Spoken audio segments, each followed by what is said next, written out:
देखिए हम लोग डिस्कस कर रहे थे, समझ गए। 3D में देखिए क्या क्या पढ़े थे। 3D में डायरेक्शन रेशियो, डायरेक्शन कोसाइन वगैरह देख लिए हैं। 3D में आप देखे थे इक्वेशन निकालना स्ट्रेट लाइन का, समझ गए। कुछ आज जो टॉपिक है, मतलब जैसे कोई इक्वेशन दिया रहेगा उसके शॉर्टेस्ट डिस्टेंस वगैरह कैसे निकालेंगे। जब दो लाइन स्ट्रेट होंगे तो उनके बीच में रिलेशन कैसा होगा, पैरेलल होगा, स्क्यू होगा, इंटरसेक्टिंग होगा, समझ गए। एंगल कैसे निकालेंगे, यही सब आज डिस्कस करना है। मतलब आज जो टॉपिक है आज लास्ट है, समझ गए 3D के। तो सबसे पहले देखिए जो बात किए थे, जैसे हम लोग देखो R vector equal to A vector plus lambda times B vector, R vector equal to C vector plus mu D vector. अब ये आप समझ रहे हैं। देखो सबसे पहले यहां पर देखिए आप, ये क्या है, स्ट्रेट लाइन की इक्वेशन है। बताए थे ना स्ट्रेट लाइन की इक्वेशन। जैसे कोई 3D में है, ये एक्स एक्सिस है, ये वाई एक्सिस, जेड एक्सिस। तो जैसे ये कोई लाइन पास करता है तो इसका हम लोग इक्वेशन देखे थे, एक वेक्टर फॉर्म देखे थे, समझ गए। क्या देखे थे, वेक्टर फॉर्म। देखिए वेक्टर फॉर्म पर ही हम बात कर रहे हैं, आप उसको कार्टेशियन फॉर्म वगैरह तो बना ही सकते हैं, समझिए। तो ये इस लाइन के equation R vector equal to A plus lambda times B vector, ये आपको इक्वेशन इस तरीके से होगा। इसी तरीके से कोई मान लीजिए ये कोई इक्वेशन है, आर वेक्टर इक्वल टू, यहां पर लिखे हैं देखिए C vector plus mu D vector, समझ गए। ये दो लाइन यहां पर क्या दिया है, दो लाइन एक दूसरे को इंटरसेक्ट कर रहा है, समझ गया ना। जब दो लाइन एक दूसरे को इंटरसेक्ट करेगा तो हम ये एंगल कैसे निकालेंगे, समझ गया ना। इक्वेशन तो हम लोग पढ़ लिए थे, इक्वेशन निकालना कि इक्वेशन कंडीशन कौन कौन होता है। मान लीजिए 3D में अगर बात होगा तो जैसे देखिए बताए थे कि अगर ये कोई पॉइंट है आपके पास, ये कोई पॉइंट है और इस वेक्टर के अगर पैरेलल है तो इस लाइन की इक्वेशन देखिए R vector equal to A plus lambda times B vector, ये पढ़े थे। एक कंडीशन ये बताया था आप लोग को कि अगर ये कोई लाइन है, यहां पर कोई पॉइंट है और यहां पर कोई पॉइंट है, तो इस लाइन का भी इक्वेशन पढ़े थे, R vector equal to A plus lambda times B minus A. सिर्फ अभी वेक्टर फॉर्म लिखे, बात समझ रहे हैं ना। तो आप देखो सोचो कि अगर ये दो पेयर में दे देगा, पेयर में मतलब देखो ये पेयर में दिए, समझ रहे हैं ना, ये पेयर में दे दिए। जैसे कोऑर्डिनेट ज्योमेट्री में क्या पढ़े थे, जब दो लाइन एक दूसरे को इंटरसेक्ट करेंगे तो उनके एंगल कैसे निकाले थे, फॉर्मूला वगैरह पढ़े थे ना। तो यहां पर भी वैसे ही कुछ है, ये 3D में लाइन पास कर रहे हैं तो ये एंगल कैसे निकालेंगे, ये पढ़ना है, समझ गया ना। ये दोनों लाइन एक दूसरे को इंटरसेक्ट कर रहे हैं। अब देखिए ये दोनों का वेक्टर फॉर्म दे देगा तो एंगल पूछेगा, बात समझ रहे हैं ना। या ऐसे दे देगा, देखो ये 3D में ये देखिए ये कोई लाइन है, x माइनस x1 अपन में a1, y माइनस y1 अपन में b1, z माइनस z1 अपन में c1। और ये कोई लाइन है इस तरीके से, x माइनस कुछ लेट कर लेते हैं x2 अपन में a, y माइनस y2 अपन में b और z माइनस z2 अपन में c। अब देखिए अब ये कार्टेशियन फॉर्म लिख दिए, बात समझ रहे हैं ना। तो ऐसे भी दे देगा, दो कार्टेशियन फॉर्म में दे देगा, पूछेगा चलो आप इसका एंगल निकालो, समझ रहे हैं ना। यहाँ पर भी देख रहे हैं, देखिए दोनों वेक्टर फॉर्म में दे देगा, एंगल पूछेगा, समझ रहे हैं ना। पढ़े क्या है, एक पॉइंट से पास करता है लाइन, उसका इक्वेशन किसी वेक्टर के पैरेलल है तो फॉर्म ये होता है, पढ़े थे। अब इसी को हम वेक्टर फॉर्म, ये वेक्टर फॉर्म में लिखे, इसी को कार्टेशियन फॉर्म में लिख देंगे। अब ये दो पॉइंट से इक्वेशन, अब वो इक्वेशन आपको देगा, समझ रहे हैं ना। ये इक्वेशन की हम क्यों बात करें, हम जो बताए थे इक्वेशन कैसे निकालते हैं, एक पॉइंट से निकालते हैं, किसी वेक्टर के पैरेलल उससे इक्वेशन निकालते हैं, या दो पॉइंट से इक्वेशन निकालते हैं। यहाँ पर दो पॉइंट से इक्वेशन लिखे हैं, ये एक पॉइंट से इक्वेशन लिखे हैं, बात समझ रहे हैं ना। तो यहाँ पर आपको इक्वेशन दिया रहेगा, वहां पर इक्वेशन दिया रहेगा तो दो वेक्टर फॉर्म में दे देगा, या तो दोनों को कार्टेशियन फॉर्म में दे देगा, तो एंगल निकालेंगे। बात समझ में आ रहा है कि नहीं आ रहा है, मेरा बात समझ में आ रहा है? तो अब दो इक्वेशन देगा तो आप सोचो दो इक्वेशन का रिलेशन कैसा हो सकता है, अगर एक दूसरे को इंटरसेक्ट करेंगे ये हो सकता है। जैसे देखिए यहां पर जब दो लाइन दे देगा, ऐसे इस तरीके से दिया है, लिखे हैं, समझ में आ रहा है। आप इसको ऐसे भी लिख सकते हैं, जैसे देखिए लिखकर आपको दिखाते हैं।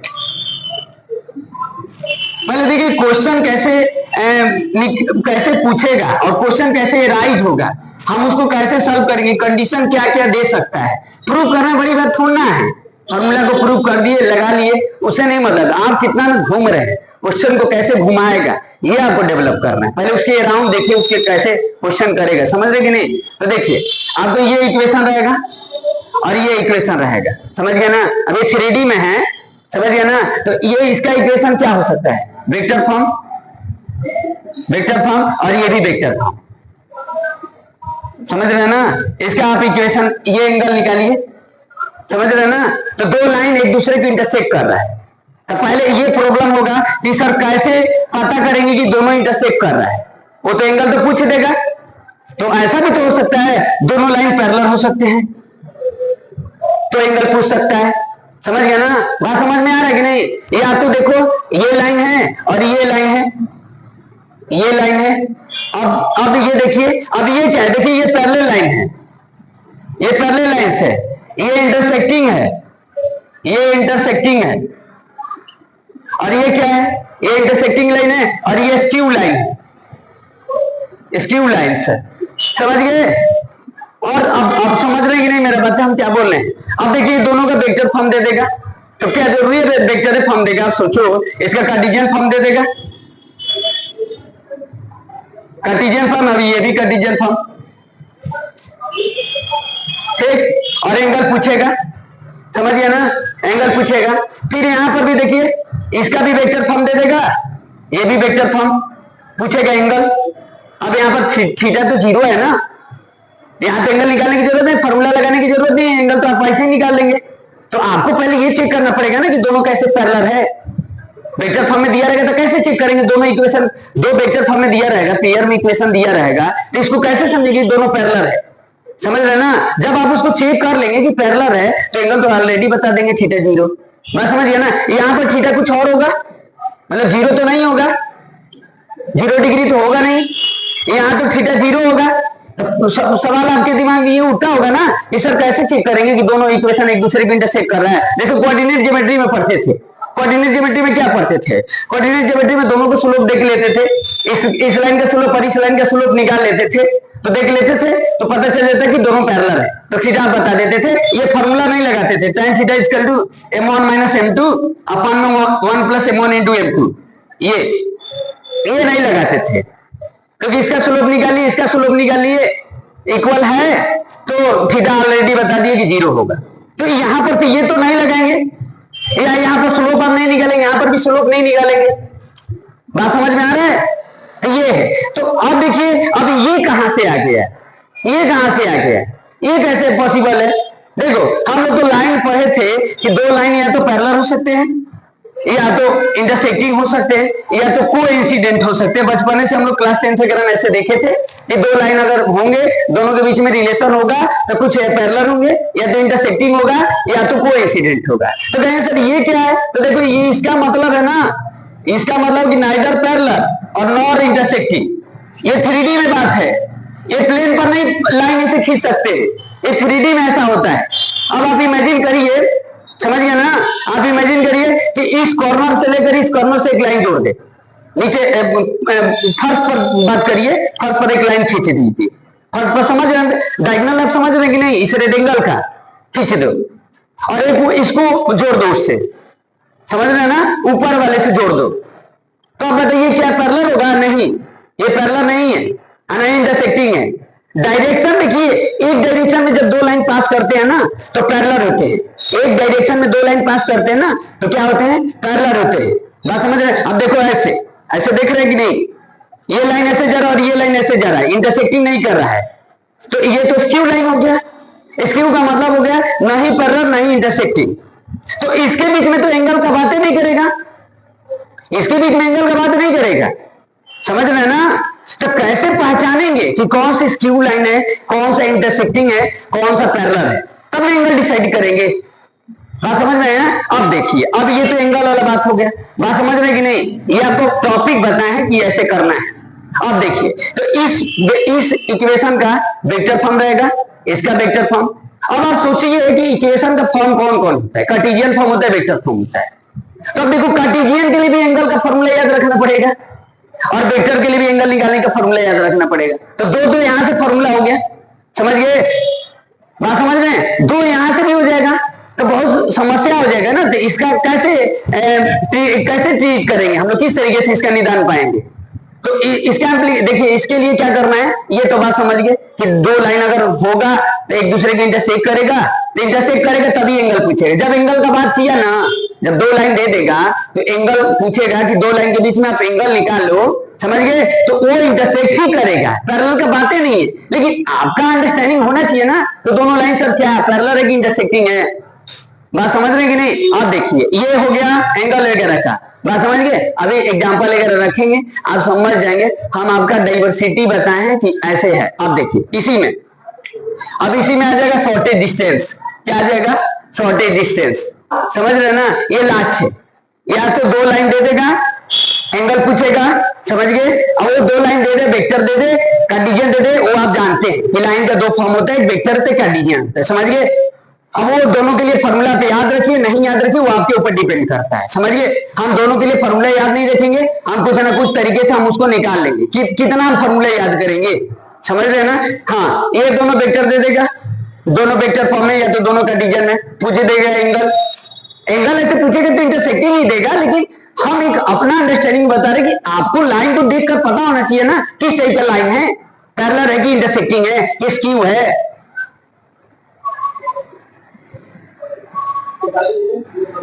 हाँ, ये बात समझ रहे कि नहीं? अब देखिए, अब ये कहेंगे सर एचडी क्या हो गया? एचडी का मतलब है शॉर्टेस्ट डिस्टेंस। क्या है? Shortest distance. कुछ लंबा फेंक दिए ना आप लोगों को, कुछ हवा पानी नहीं लगा, समझ में आया ना?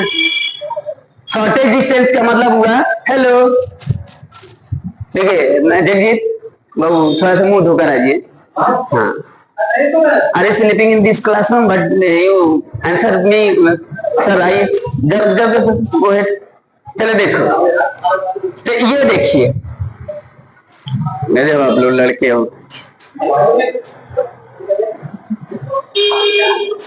चलिए देखिए, चलिए देखिए, पहले बात करते हैं, समझ ये बात समझ में आया बच्ची? मतलब दो लाइन दे देगा, दो लाइन एक दूसरे के इंटरसेक्ट करेगा तो एंगल पूछेगा। देखिए ऐसे पढ़ लेंगे ना, ऐसे आपको याद रहेगा, टॉपिक याद रहेगा ना, तो क्वेश्चन में प्रॉब्लम नहीं होता है, समझिए।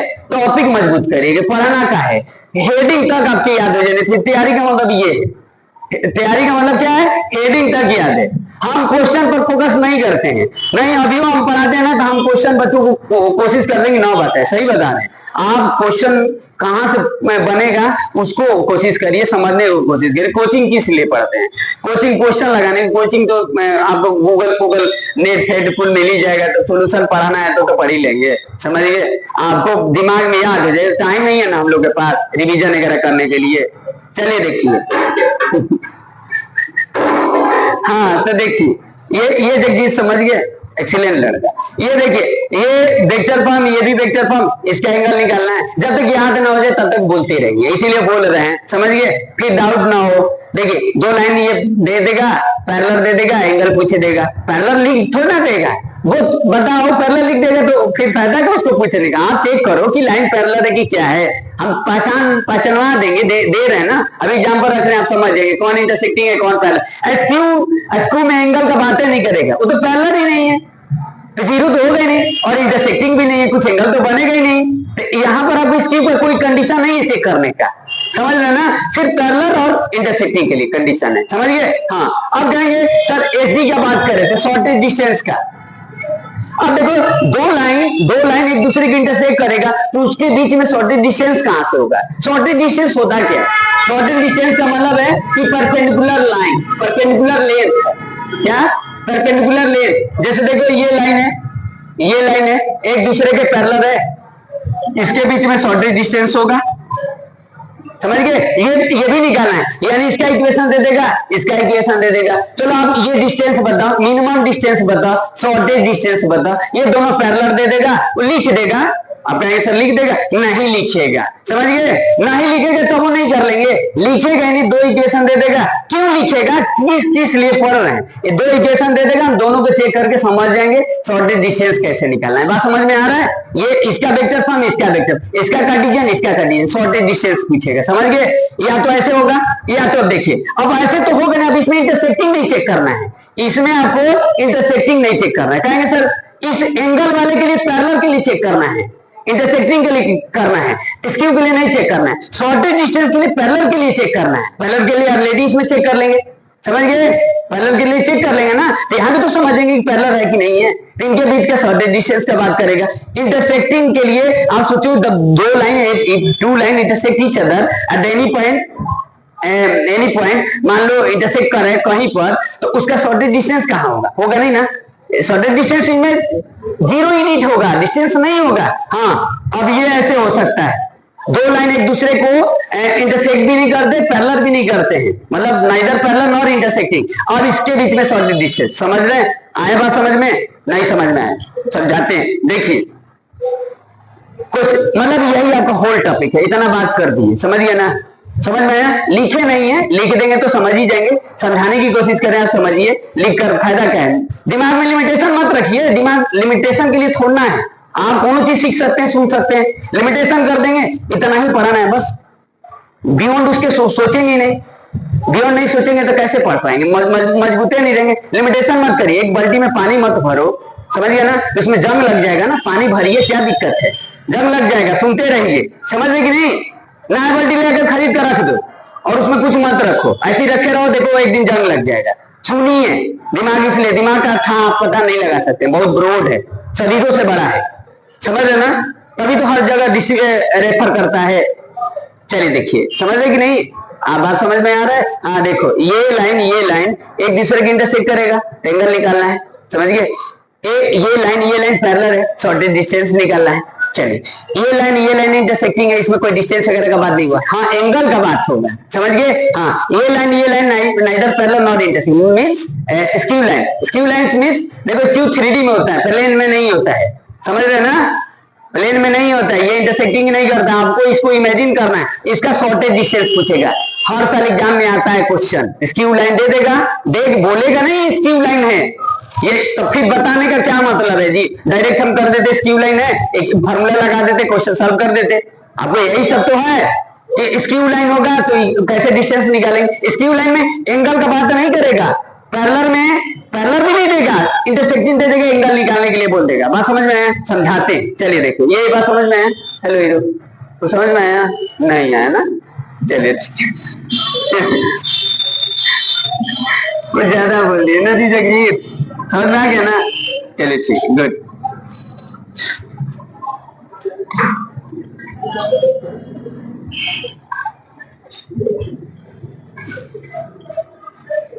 देखिए एंगल निकालना है ना, तो आप पढ़े थे कोसाइन, वो क्या बोलते हैं, डॉट प्रोडक्ट, नहीं पढ़े, चलिए नहीं पढ़े, अगर ये मान लीजिए ये कोई वेक्टर है और ये कोई वेक्टर है, एंगल निकालने का फॉर्मूला क्या पढ़े, theta is cos theta equal to v1 into b2 upon में v1 b2 पढ़े हैं, समझिए।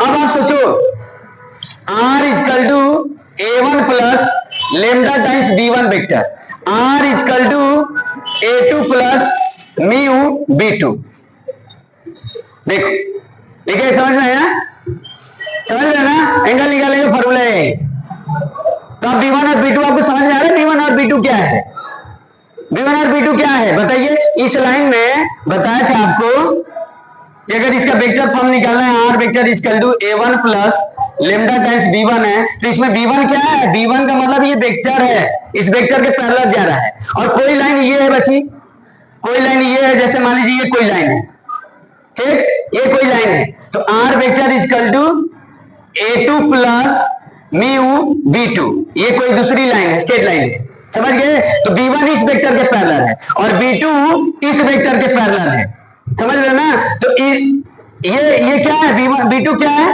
डायरेक्शन रेशियो है, और यहाँ पर भी क्या है, डायरेक्शन रेशियो है, तो ये जो दोनों वेक्टर एक दूसरे के इंटरसेक्ट करेंगे ना, ये वेक्टर और ये वेक्टर, वही यहाँ पर होगा, जैसे आप कॉस में पढ़े थे, ये डॉट प्रोडक्ट में ये b1 वेक्टर है और ये b2 है, लाइन को छोड़ो, समझ गए ना, तो इसका एंगल निकालने के लिए लगा देंगे ना, जब दो वेक्टर होगा तो दोनों का डॉट प्रोडक्ट करेंगे, एंगल निकल जाएगा ना, ये वेक्टर और ये वेक्टर दिया है, वही यहां पर भी लगा देना है, बात समझ रहे हैं, हेलो बाबू समझ में आ रहा है हम क्या बोल रहे हैं, समझ में आ रहा है कि हम क्या बोल रहे हैं? यानी जब दो स्ट्रेट लाइन दिया है ना, हाँ यहाँ पर ये मत कर देना, ये मत कर देना A1 और A2।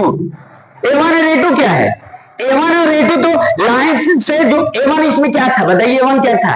A1 एक पॉइंट है, जो लाइन जा रहा है ना जिस पॉइंट से वो पॉइंट है, और ये जो A2 है ना, जो दूसरी लाइन है ना वो पास कर रहा है, वो पॉइंट है। और B1 और B2 को देखना है, यानी इस लाइन का डायरेक्शन रेशियो देख लेना है, और इस लाइन का direction ratio. Direction ratio means vector, ये वेक्टर और ये वेक्टर देखना है, पॉइंट को नहीं देखना है। इस बात को ध्यान देना इसमें, समझ गया ना? बात समझ में आ रहा है हम क्या बोल रहे हैं? हेलो बच्चे, समझ रहे हैं? तो एंगल निकालने के लिए फॉर्मूला लगाएंगे, एग्जांपल से आपको समझाते हैं, समझ रहे कि नहीं?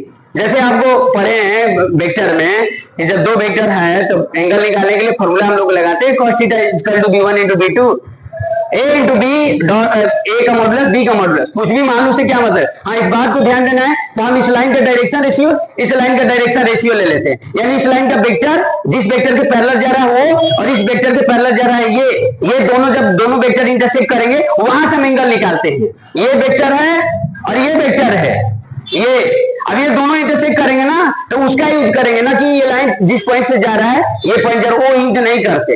इस बात को ध्यान देना है, समझ गया ना? तो बताओ, याद करना है नहीं है ना? वही चीज ना पढ़ रहे हैं हम लोग। जैसे समझ में आया कि नहीं आया बातें? देखिए, चलिए ठीक है, एग्जाम्पल रखते हैं।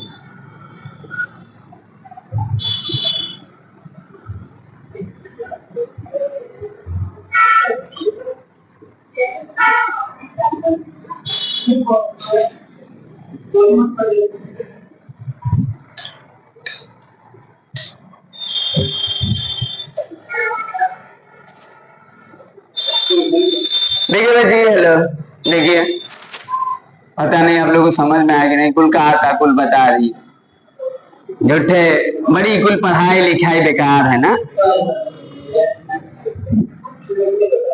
जिंदगी बेकार है ना, करे जिंदगी बेकार है। जिस दिन नौकरी इनको मिल जाएगा ना उस दिन सोचेंगे ना, हैं मजे मजे है, और कुछ मिल जाएगा ना तो और कहेंगे और मजे मजे, समझ रहे हो ना? और कुछ मिल जाएगा ना तो कहेंगे अरे और मजे मजे, मतलब 10 साल और जी जाए। चलिए 10 साल और जी जाए। अब देखिए, सुनिए, देखो इधर बच्ची, R vector is equal to A1 plus lambda times B1, R vector is equal to A2 plus mu B2। ठीक, अब है ना आपके पास, ऐसे लिखे है ना बच्ची। अब इस लाइन को देखिए कि पैरेलल है कि क्या है। अगर ये पैरेलल होगा तो थीटा का हम ऐसे ही लड्डू बता देंगे, समझ गए ना? जब दो लाइन एक दूसरे के पैरेलल होगा तो ऐसे ही बता देंगे। अब इसका आपको क्या दे देगा? इस फॉर्म में दे देगा, तो अलग से मत याद करना, यहाँ दिमाग लगाकर करिए, नहीं तो याद करिए, ठीक है, हमको तो खुद ही याद नहीं है, कार्टेशियन फॉर्म में या जो भी है। चलिए A1 A2 A3,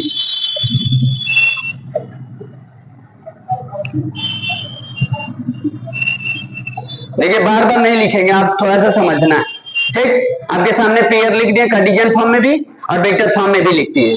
अब ये दोनों लाइन क्या होंगे?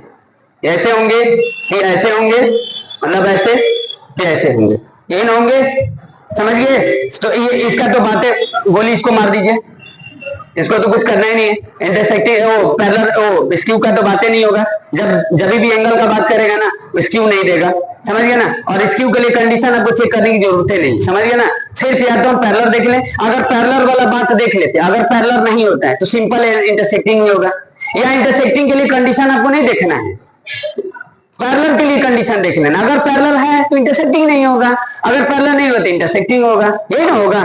तो स्क्यू में तो एंगल का बातें नहीं करेगा, इतना बात समझ रहे कि नहीं? अब वो इतना नहीं, देखो जानबूझ कर फेंक रहे थे, आप कितना सोच पा रहे हैं, समझ गए कि नहीं? एक फेंकने का मतलब आप कितना उठा पा रहे हैं, समझ रहे हो ना? हम फेंक रहे थे, आप उठा कितना रहे हैं? आप अच्छा चीज उठा रहे हैं, ये सब चीज उठाने की कोशिश कर रहे हैं, सब उठा रहे थे, बेवकूफ है, सही बता रहे हैं, समझ गया ना? उसमें आप जो चीज पढ़ने योग्य है उसको पढ़ेंगे, आप सब चीज पढ़ने लगिए, सोचिए महान बन जाएंगे, कुछ नहीं कर पाएंगे, कुछ नहीं उखाड़ पाएंगे, समझ गए ना? तो सीखना अलग चीज है और सक्सेस होना अलग चीज है। चलिए देखिए, सीखेंगे तो सक्सेस नहीं होंगे, सक्सेस होंगे तो सीखेंगे नहीं, सही बता रहे हैं, अलग अलग चीज है। हाँ चलिए देखिए, वो दहेज वाला जो बात था, दोनों नहीं मिलेगा, समझ गया ना, दोनों मिल सकता है, भाग्य है, हो सकता है कि जो सीख गया वो सक्सेस भी हो गया, ऐसा नहीं जो सीख गया वो कामयाबी है। हाँ देखिए इधर, ये देखिए, ये कार्टेशियन फॉर्म है, ये भी कार्टेशियन फॉर्म है, इसका एंगल पूछे देगा, ऐसे इस तरीके से दे देगा, एंगल पूछे देगा, समझ गए। करना क्या है, एंगल निकालने के लिए लगा दीजिए cos theta, b1 into b2 upon में, ध्यान देना है क्रॉस प्रोडक्ट नहीं करेंगे, डॉट प्रोडक्ट करेंगे, ये एंगल निकालने के लिए, यही आपका एंगल निकालने के लिए फॉर्मूला होगा। तो कहेंगे सर आप सोचो कि अगर कार्टेशियन के लिए होगा तो सर क्या करेंगे, देखिए कार्टेशियन के लिए होगा तो आप ये लगा सकते हैं, cos theta equal to b1 into b2 into, देखो b1, आपको देखिए कार्टेशियन के लिए अगर आपको याद भी नहीं है ना तो हम लॉजिक आपको बता दे रहे हैं ना, लगा लेंगे। ये आपको पहले भी पता थे कि अगर ये कार्टेशियन फॉर्म में है तो हम इसको वेक्टर में भी बना सकते हैं। मान लीजिए आपका कार्टेशियन फॉर्म में फॉर्मूला याद नहीं है, समझ गए, तो आप फॉर्मूला याद नहीं रहेगा तो आप क्या करोगे, अब याद करोगे कार्टेशियन फॉर्म वाला फॉर्मूला तो भूल गए, एंगल कैसे निकालेंगे, तब तो नहीं कर पाएंगे। नहीं, ऐसा कुछ बात नहीं, अटकेंगे नहीं, दिमाग लगेंगे तो कहीं अटकेंगे नहीं, इसको आप वेक्टर फॉर्म में बना लेंगे, या वेक्टर फॉर्म वाला फॉर्मूला नहीं याद है तो आप इसको बना लेंगे। ये तो पहले एक्सरसाइज में बताया था ना, पहले इंट्रोडक्शन जो दिए थे कि जब दो लाइन होंगे तो वेक्टर से कार्टेशियन, कार्टेशियन से वेक्टर कैसे बनाएंगे, समझ गए, बात समझ रहे कि नहीं। तो पहला डाउट कहां से राइज होता है, डाउट ये राइज होता है सर हम ये क्यों लगाएंगे, अगर हम पहले ये दोनों को देख लेते हैं कि अगर ये दोनों पैरेलल है तो ये लगाने की जरूरत नहीं है, तो पैरेलल कैसे चेक करेंगे, तो पैरेलल चेक करने के लिए आपको कंडीशन बताए थे, याद है, जब दो वेक्टर अगर पैरेलल बताए दिए, सब बता दिए, बस आपको जोड़कर यही बताना था, ये दोनों वेक्टर पैरेलल है तो इनका डायरेक्शन रेशियो इसका डायरेक्शन रेशियो प्रोपोर्शनल होगा। तो आप बताओ ये क्या है और ये क्या है, लाइन का ये डायरेक्शन रेशियो है, ये लाइन का ये डायरेक्शन रेशियो है, बताए थे b1 और b2 क्या है, लाइन का डायरेक्शन रेशियो है, बताए थे ना। तो इसका डायरेक्शन रेशियो अगर आ जाएगा, प्रोपोर्शनल हो जाएगा, सॉरी, इस डायरेक्शन मतलब इस वेक्टर का और इस वेक्टर का डायरेक्शन रेशियो अगर प्रोपोर्शनल होगा तो ये दोनों लाइन पैरेलल होगा, बात समझ रहे हैं ना। तो आप देखो, इसको नोटिस करके देखो, नोटिस करके देखो क्या आप बता रहे हैं, क्या बता रहे हैं, बता रहे हैं कि देखो ये दोनों क्या होंगे, ये दोनों एक दूसरे के पैरेलल लाइन होंगे। आपको ये नहीं देखना है, ये नहीं देखिए, ये तो पॉइंट है ना, ये पॉइंट है, यहाँ लिखे देखिए ये पॉइंट है, ये वन है, जो ये देखिए बता रहे, देखिए डाउट नहीं होगा, भूलेंगे नहीं, क्योंकि एग्जाम के लिए मोस्ट इंपॉर्टेंट है, बात समझिए ना।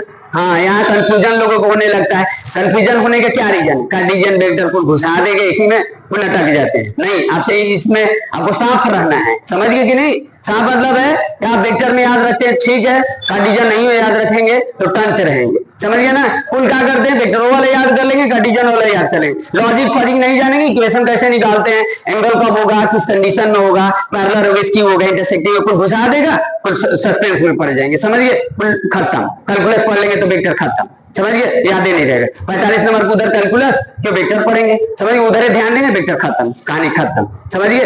तो सोचिए, बात समझ रहे ना, तो उधर मार्क के चक्कर में इधर कुछ छोड़ देते हैं सब, क्योंकि कठिन थोड़ा सा हो जाता है, समझ गए कि नहीं। चलिए देखिए, अब देखो फिर बता रहे हैं, देखो ये बच्ची, ये लाइन है, ये b1 वेक्टर है ना, और ये कोई लाइन है, ये b2 वेक्टर है, ये वेक्टर है, समझ गया ना। तो यहाँ पर इसको देखना है, ये यहाँ पर कोई पॉइंट है, यहाँ पर पॉइंट है, इसको a1 और a2 जो है ना, ये पॉइंट है a1 और a2, उसको हम वेक्टर में बनाए हैं, और ये वेक्टर, ये जिस वेक्टर के पैरेलल जा रहा है ये लाइन, ये है, तो आपको इसको ध्यान देना है, ध्यान देना, भूल जाएंगे, लास्ट में हम यही पूछेंगे, बहुत सारे लोग को पढ़ाए ना भूल जाते हैं, इसको चेक करने लगते हैं, बहुत रावा कुल इसको चेक करने लगते हैं, इसीलिए बार बार बता रहे हैं आपको किसको चेक करना है, इसका डायरेक्शन रेशियो, ये डायरेक्शन रेशियो है, ये डायरेक्शन रेशियो है, समझ गए कि नहीं, ये आपको चेक करना है।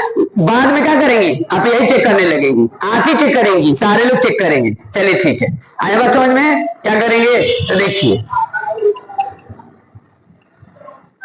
हाँ तो देखो बात समझिए, अब इसको देख कर देखो पैरेलल है कि नहीं, समझिए, पैरेलल है ना बच्ची, देखिए 1/2, 1/2, 1/2, दिस लाइन पैरेलल, एंगल लिख दिए 0, समझ गए, आए बात समझ में। अब इसी में थोड़ा सा अलग कर देते, चलो अब देखो हो गया, this is not parallel line, समझ गए। तो कहेंगे सर इंटरसेक्टिंग स्क्यू, अरे स्क्यू का बात कहां से होगा, इंटरसेक्टिंग करेगा तभी एंगल होगा, पैरेलल होगा तभी एंगल होगा, स्क्यू में कभी एंगल का बातें नहीं करेगा, समझिए, स्क्यू में डिस्टेंस का बात करेगा, समझ गए ना। इंटरसेक्टिंग में बात डिस्टेंस का नहीं करेगा, पैरेलल में डिस्टेंस का बात करेगा। वहां से दो क्वेश्चन होगा, एक ऐसे इक्वेशन दे देगा, बोलेगा चलो एचडी निकालो, समझ गए। अब ये बोलेगा चलो एचडी निकालो, तो पैरेलल दे देगा तब एचडी होगा, एसक्यू होगा तब वो एचडी होगा, समझ गए। बात समझ रहे हैं। अब आप इसको सोचो कि इस फॉर्म में भी दे सकता है, तो आप कितना याद करते हैं वो आपके ऊपर डिपेंड करता है। बात समझ में आया। चलिए इसका एंगल कैसे निकालेंगे, समझ गया ना। एंगल अब ये समझ रहे ना कि लाइन क्या है, इंटरसेक्टिंग है कि क्या है, समझ रहे ना। देखिए करना होता तो हम कर देते, करने में मेरे को कितना टाइम लगेगा, हम समझा दे रहे तो समझेंगे तो कर लेंगे, भूलेंगे नहीं। याद रखिएगा, कान खोल कर सुन लीजिए, समझ गए। चलिए समझ रहे नहीं तो ये दोनों क्या है, दोनों लाइन एक दूसरे के इंटरसेक्ट कर रहा है, समझ गए। एंगल निकालेंगे, एंगल निकालने के लिए क्या करेंगे, लिखिए formula cos theta is equal to b1 vector b2, Cartesian वाला भी बता देते हैं, आप टेंशन नहीं लेना है, ठीक। फिर डिस्टेंस वाला बात करेंगे। चलिए देखिए अगर हो जाता है तो बात करेंगे। अरे सॉरी, अरे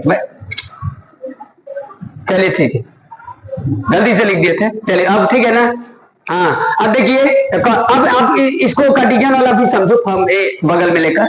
तो b1 को क्या मान सकते हैं, ये b1 है, b1 b2 b3 मान सकते हैं, b2 को क्या मान सकते हैं, आप जो मानना मानिए। अब यहाँ पर कार्टेशियन वाले में देखिए, कार्टेशियन में देखिए क्या लिख सकते हैं, a1 into A, a2 into B, a3 into C. कहेंगे क्या लिख रहा है सर, a1 का स्क्वायर। अब कहेंगे सर ये क्या, कहां से लिख रहे हैं, बताइएगा थोड़ा सा।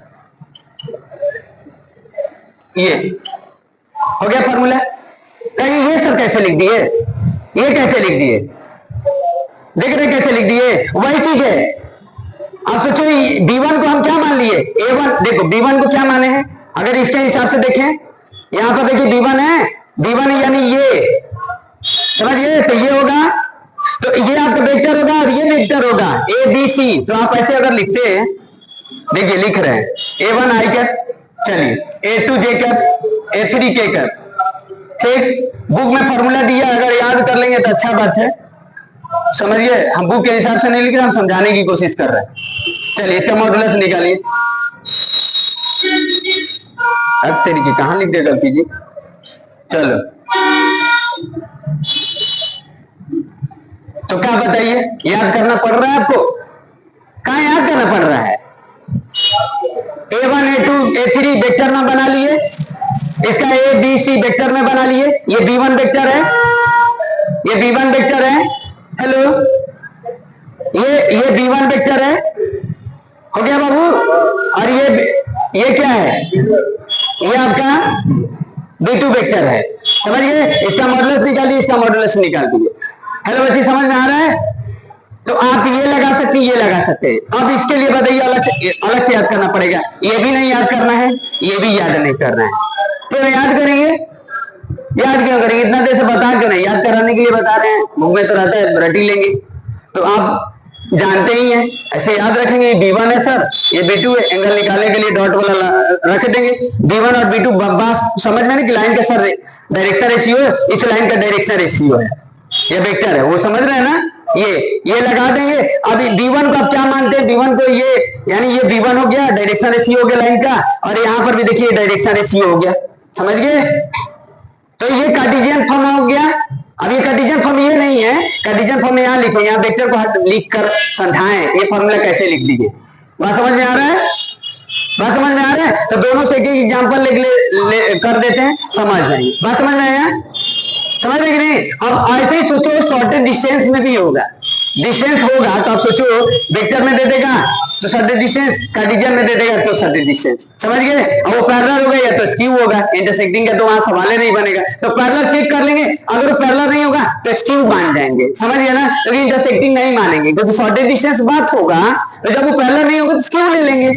बात समझ रहे ना, बस इतना ही लॉजिक ध्यान रखना है। बात समझ में आया कि नहीं है, हेलो समझ में आया। शॉर्टेज डिस्टेंस में अगर इसका शॉर्टेज डिस्टेंस का बात करना होता, अगर ये दोनों का डायरेक्शन रेशियो अगर ये प्रोपोर्शनल नहीं है तो क्या बताते, बताइए, बता देते कि स्क्यू लाइन है, शॉर्टेज डिस्टेंस लगा देंगे फॉर्मूला। अगर ये दोनों का डायरेक्शन रेशियो प्रोपोर्शनल है तो पैरेलल होगा, उसका शॉर्टेज डिस्टेंस याद रखेंगे, बस इतना ही आपको करना है, समझिए। हाँ, इसका कार्टेशियन फॉर्म, इसका वेक्टर फॉर्म, बस बार बार बता रहे हैं, समझिए ना। चलिए दोनों से एक एक एग्जांपल ले ले, फिर शॉर्टेज डिस्टेंस वगैरह का बात करते हैं। कुछ बात समझ में आया, एक फॉर्मूला है, समझिए, हेलो याद नहीं करना है, टेंशन नहीं लेना, समझ लीजिए।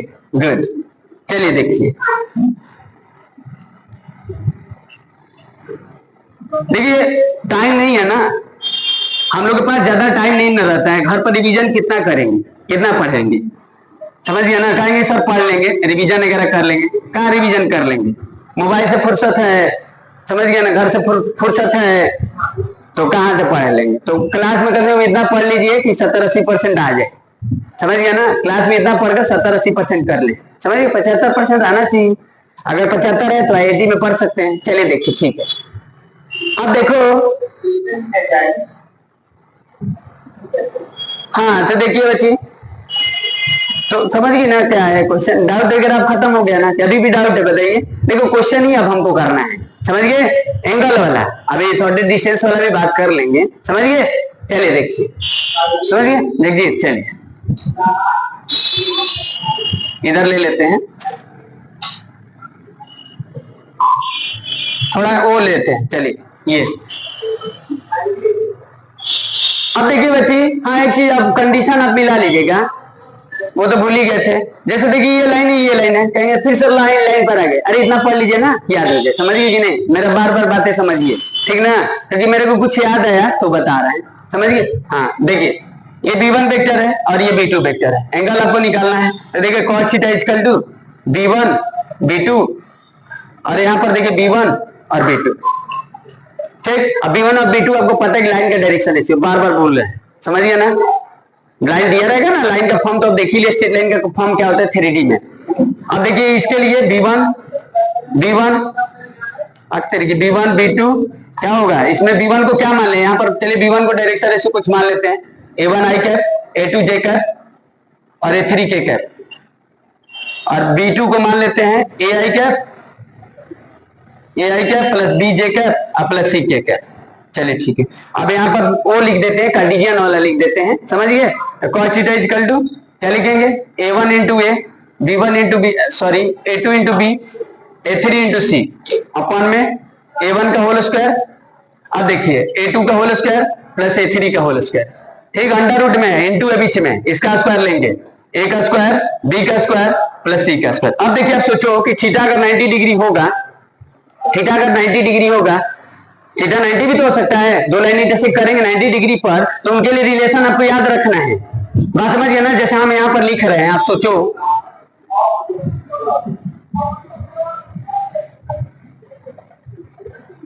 अब हम ये चेक करना चाहते कि दोनों एक दूसरे के लाइन इंटरसेक्ट 90 डिग्री पर कर रहे हैं कि नहीं कर रहे, तो क्या चेक कर ले, इसका इंटू 2 इंटू -2, -2 इंटू -3 और -3 इंटू -3।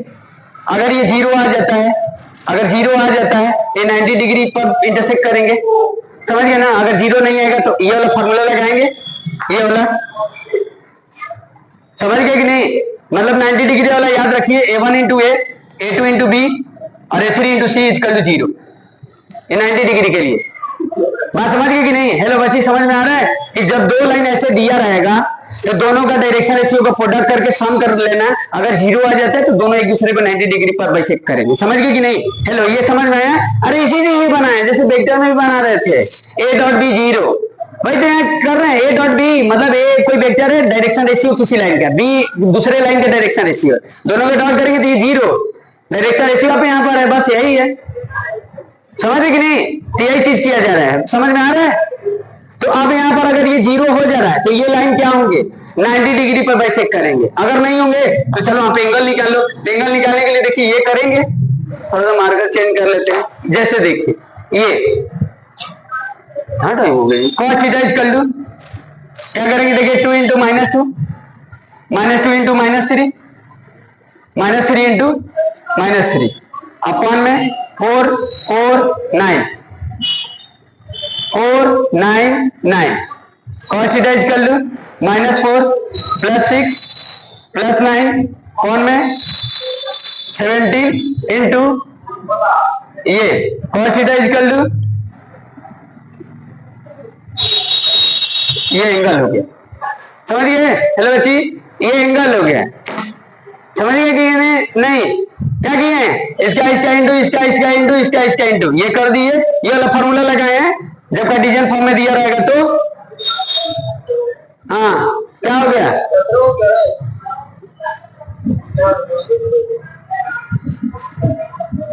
ये अच्छा सॉरी ये 70 हो गया, ये समझ रहे कि नहीं। तो ये ऐसे हो गया, अगर ये 90 डिग्री पर होता है तो प्रोडक्ट करके ये चेक कर लेते, ये वाला कंडीशन ध्यान रखना है। ऐसे दे देगा, कंडीशन फॉर्म में दे देगा, बोलेगा कि एक दूसरे को 90 डिग्री पर है, कोई के वगैरह में रख देगा, इसको के वगैरह में रख देगा, कौन बोल देगा के निकालो, इस रिलेशन में रख देंगे तो के आ जाएगा। आप सोचो नीचे वाले डायरेक्शन से वो कोई के टर्म में कर दे, कोई वेरिएबल में कर देगा, समझ गया ना। उस वेरिएबल को पूछेगा और बोलेगा कि दोनों लाइन एक दूसरे के परपेंडिकुलर है, तो ये वाला रिलेशन रख देंगे ना तो आ जाएगा। बात समझ में कि नहीं। चलिए क्वेश्चन अगर डिस्कस करेंगे तो आएगा समझ में, टेंशन नहीं लेना है, समझ गए ना। ये बात समझ गए। अब इसी को वेक्टर में एक कर देते हैं, ये एंगल वाला बात समझ में आया ना। अब देखिए थोड़ा लंबा है, चलिए कोई दिक्कत नहीं है। ये देखिए ये आपका हो गया, एक वेक्टर फॉर्म में दिए हैं, चलिए एक वेक्टर फॉर्म में दिए हैं। अब आप चेक कर लेना कि सर पैरेलल है कि क्या, बार बार नहीं बोलेंगे बच्ची। हेलो जगजीत, चारों जगह दिमाग लगा रहे हो। चलो देखो, ये दो वेक्टर फॉर्म में दे देगा, एंगल पूछेगा तो क्या कर देंगे। अब वेक्टर फॉर्म में यहाँ दिए, यहाँ कार्टेशियन फॉर्म में था, एंगल निकालने के लिए लगा दिए। अब ये दोनों या तो परपेंडिकुलर होगा तो ये चेक कर लेंगे, और क्या डाउट है। बात समझ में कि नहीं। पैरेलल ही देगा ना, पैरेलल देगा या तो इंटरसेक्टिंग करेगा, उसे क्या दिक्कत है। एंगल के लिए तो फॉर्मूला यही होगा, पैरेलल के लिए भी लगा देंगे तो थीटा तो जीरो ही आएगा। बस चेक नहीं करेंगे तो यही ना होगा कि लगाना पड़ेगा आपको, यही चेक करने के लिए तो बताइए दिए। ये तो सभी के लिए हो गया, पैरेलल है, इंटरसेक्टिंग है, किसी के लिए भी हो गया एंगल निकालने का, समझ गए। लेकिन ये कंडीशन याद रखने से आपका समय बचत होता है। ये चेक कर लेंगे कि पैरेलल है कि नहीं है, तो आपको एंगल ये फॉर्मूला लगाने की जरूरत नहीं पड़ेगा। बस इसीलिए ना हम बता रहे थे, बात समझ रहे कि नहीं। तो ये चीजें है। तो आप इसका एंगल कैसे निकालेंगे, चलिए ये देखिए एंगल कैसे निकालेंगे। एंगल निकालने के लिए देखो cos थीटा कर लू, वेक्टर है देखो b1 into b2, समझ गए कि नहीं। आई कैप माइनस 2j कैप क्या था, b1 into b2 ये वाला ना। तो भाई देखिए 1 into 4 1 minus 4 sorry 2 into -3 upon में वही वाला। देखो आगे कर दे रहे वेक्टर वाला लगा रहे हैं, तो फिर यही चीज बन रहा है, वही चीज ना है। तो आप इसको याद रखो चाहे इसको याद रखो, यहाँ तो इसको आसान है। हाँ इस बात को ध्यान देना कि b1 क्या है, ये ध्यान रखना है। b1 को क्या लिखे, डायरेक्शन रेशियो है, मत भूलना, बार बार पॉइंट में मत ले लेना, क्योंकि लाइन में पॉइंट भी रहेगा। वेक्टर के पहले जो वो ध्यान देना है। ये लिख दे रहे हैं, ये बार बार बोल रहे हैं, क्योंकि हम देखे हैं ना, पढ़ाते थे देखते हैं ना, ये कौन कहाँ चला जाता है। पता है सर वही तो आप बताए थे। जब उसको गलती लगेगा ना, डाउट होगा ना, तो कहेगा सर आप वही तो बताए थे, पॉइंट को रख रहे थे, अभी कह रहे डायरेक्शन रेशियो रख रहे। ऐसी थेथरा ही बतियाने लगेंगे सर। डाउट होगा तो क्या करेंगे, थेथरा ही बतियाएंगे, सर वही तो बताए थे। चलिए देखिए, तो ये हो गया। अब यहाँ पर 1 4 9, जगजीत इधर देखो, याद आ रहा है किसी का, 4 + 1 ये हो गया, याद आ रहा है। कोई याद करने वाला है ये नहीं है ना, बनिए अपने आप को ऐसा कि कोई याद करे। चले देखिए cos थीटा कर लू, क्या होगा पंडित जी समझ रहे हैं कि नहीं। चलिए ठीक है, गुड। 1 - 4 - 3 -6 6 अपॉन में 13 into 6। चलिए एंगल वगैरह हो गया, बात समझ गए कि नहीं। ये एंगल का बात है, इतना बात समझ में आया ना। चलिए ठीक है, अब डिस्टेंस वगैरह कल डिस्कस करेंगे, समझ गए, क्योंकि टाइम लगेगा, समझ गए कि नहीं। इतना बात था।